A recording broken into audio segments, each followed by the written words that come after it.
My name is Cecile Ahrens, and I have a clinical practice in San Diego, California. Today's topic is on relationship abuse or domestic violence. Relationship abuse occurs when one person is trying to exert power and control over their partner and or their children. The types of abuse are physical abuse, verbal, emotional, or mental abuse, sexual abuse, financial abuse, and spiritual abuse. There are many reasons why this unfortunate phenomenon exists in the first place.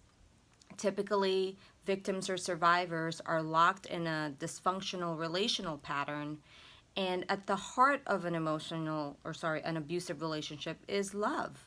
The person also loves their partner even though their partner is abusive, so it becomes incredibly confusing. At the center of an abusive relationship are the power and control dynamics that I mentioned. And as you can imagine, if somebody is constantly being put down and made to believe that they're unworthy or they're not going to find another person to love them, or if they've been depleted of resources, or if they've been controlled to the point where they are dependent on their partner, it really is very difficult to leave or end this unhealthy relationship. Typically, abusers or people who abuse other people, I just don't like the term abusers, it kind of oversimplifies things, but they are abusing other people. Typically, they are also victims themselves. They have also witnessed and experienced abuse themselves, and so they tend to repeat the cycle. And typically, victims and survivors are also have been victimized themselves. Broadly speaking here, obviously, a person who's never been abused can also suffer or experience being abused by a person. But typically, those people end up being able to break the cycle a lot easier because they don't have all the other risk factors that typically make it harder for people to end these relationships. So the main reasons it's hard also for people to leave these relationships is not only love, but the hope and the fear. The hope that the partner will change because the relationship isn't always bad, and sometimes things are really awesome and great and loving and stable. And the fear of the unknown, the fear of not being able to make it without this person, the fear of one's life or physical safety in extreme cases of domestic violence. When a partner literally says, if you leave or if you report me to the police, I will kill you. That's the extreme form of domestic violence. And this is a real community problem and a major public health issue, which I can't really get into in such a short amount of time. The purpose for today is just to educate you guys and help you recognize what the red flags are and to hopefully seek help and support. There's different severity.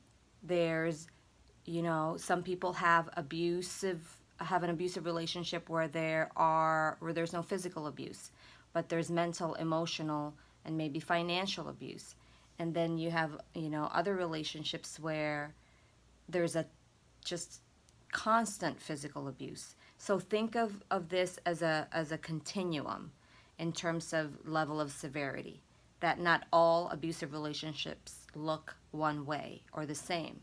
However, that doesn't mean that if you're on the milder end, if you can even call it that, of an abusive relationship, that it's okay. Abuse is never okay, and it usually will have inevitable harm to your emotional and psychological health, if not also your physical health. Because the toll that it takes on your body when you're constantly absorbing abuse from somebody cannot be underestimated.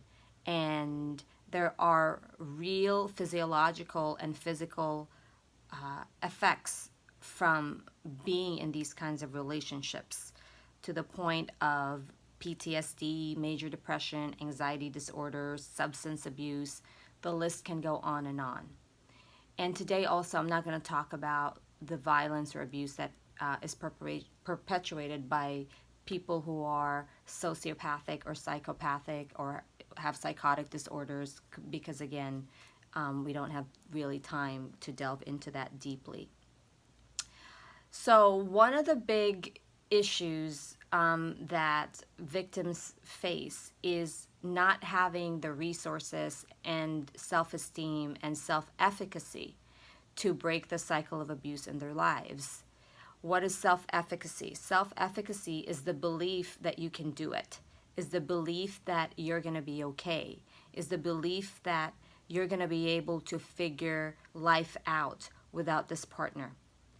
So it takes, statistically speaking, at least 7 times, according to the stats, to leave a very abusive relationship. And that's because of all those factors I just talked about, the not having enough self-esteem, questioning yourself, the person actually like saying sorry and, trying to make up for the aggressive or abusive behavior, and it becomes a cycle.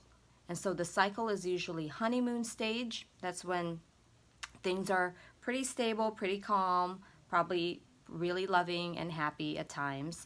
And then it moves into what's called attention building stage. That's when you start to walk on eggshells, or you start to, get this sense that, if I don't behave in a certain way, if I don't say the right things, that I am going to get abused. And then the explosion stage is where you are being abused, either physically, mentally, emotionally, financially, sexually, spiritually. And the cycle goes on and on and on to the point where you no longer have much of a honeymoon stage. And some people have told me they actually just didn't have a honeymoon stage towards the end of the relationship. And it just is a cycle between you walking on eggshells and trying to, prevent an abuse, which by the way you can't, and then an explosion. So it just becomes this tension building explosion stage. And as you can imagine, the kind of havoc that will do to you is really hard to measure. But the good news is there is hope. There are resources out there.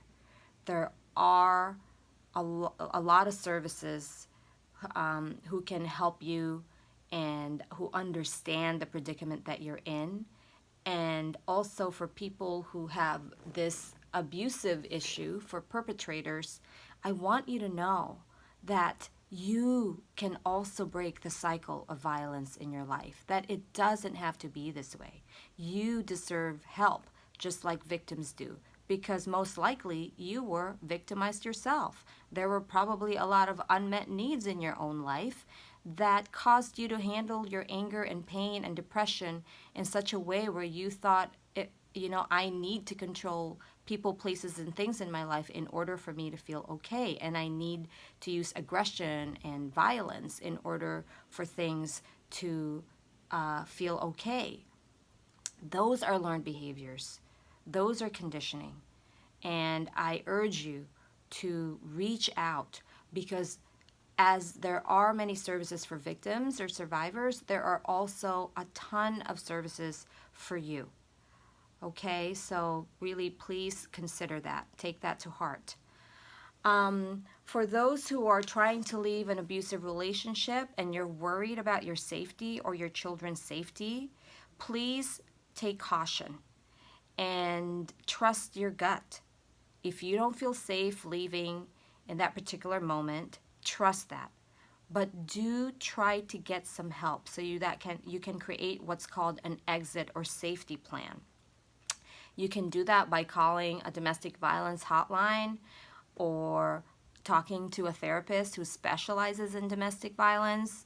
And I cannot stress that enough. You really want to find a specialist, because this isn't just your typical, run-of-the-mill relationships, not working out and people not getting along. Domestic violence is a specialized field, and you want to be with somebody or work with somebody who understands the intricacies and the nuances and the complications of trying to end this kind of a relationship.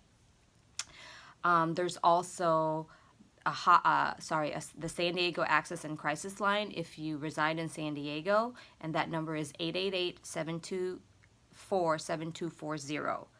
And if you don't know what the hotline or crisis line is in your area, you could easily Google that and you will find it, no problem. The other thing too is to really seek the support of trusted friends and family. Start to break the silence of abuse. Oftentimes victims feel like, I can't talk about this, for real fear that there's going to be a threat to their safety, or because they're also, feeling protective of their perpetrator because they love them and they don't want their friends or family members to think badly of them. So all of those feelings are valid. It makes perfect sense why you would struggle with that. But talking to a skilled and seasoned professional will help you flesh out some of those fears and anxieties.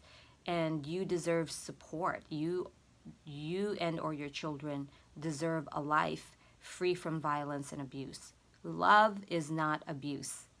Love is not violence. Love is not fear. So, just try to remember that. And there are also shelters that you can go to if the situation calls for that. You can take your children with you. Some of the shelters can even help you arrange services for your dogs. And the shelters are wonderful. I used to manage a shelter. You can call 24/7 and they will, figure out a way to get you in there. And inside the actual shelter, you don't have to worry about basic needs. There's typically individual and group counseling and case management services that they will help you out with. And then some services actually even offer transitional housing after your stay at the shelter. What that is say you stay at the shelter for 30 days, they move you to another residential type of home setting where you can start to really rebuild your life, and they help you with vocational skills, maybe even help get you ready to get a job and so forth. So there are many, many wonderful services out there in the community, but the first step is to just reach out. Reach out. You don't have to do this alone. And oftentimes victims can't do this alone. So just know that there is help out there for you. And the abuse is not your fault. It's not something that you did or didn't do. It's not something that you said or didn't say. Anything can be a trigger for an abusive person. And it could be completely irrational, and it usually always is. So just know that there's nothing you can do to change or rehabilitate your partner. Your partner, your abusive partner, is unfortunately struggling and in very severe pain oftentimes, and there's nothing you can do to help them change, because the decision to change must first and foremost come from them. I think that's pretty much it. So just to recap, relationship abuse is when somebody wants to exert power and control over you. Victims and perpetrators usually come from backgrounds where they were also victimized or abused themselves, and they're just repeating the pattern of what was modeled to them and what they experienced. Both can break the cycle and pattern of abuse, and there are many reasons why it is incredibly difficult to leave these relationships. So please, if you know somebody who's in this kind of a predicament, try not to judge them, because they're already on some level feeling bad about being in a relationship like this and feeling bad about the fact that they can't seem to leave. So just keep giving them support and let them know that you're there for them. And if you love the loved one or person who has a friend experiencing this, if you find yourself just getting, full and fed up with hearing the same thing over and over again, I totally understand. But that might be a time where you get support for yourself. Again, the abuse is never the victim's fault. Perpetrators should be held accountable for their behaviors. But I also want you to know, if you're an abusive person, that you deserve help and you also deserve to live a life free from this kind of pain. All right, so that's it for now. I hope that was helpful, and I will see you guys again soon. Take care.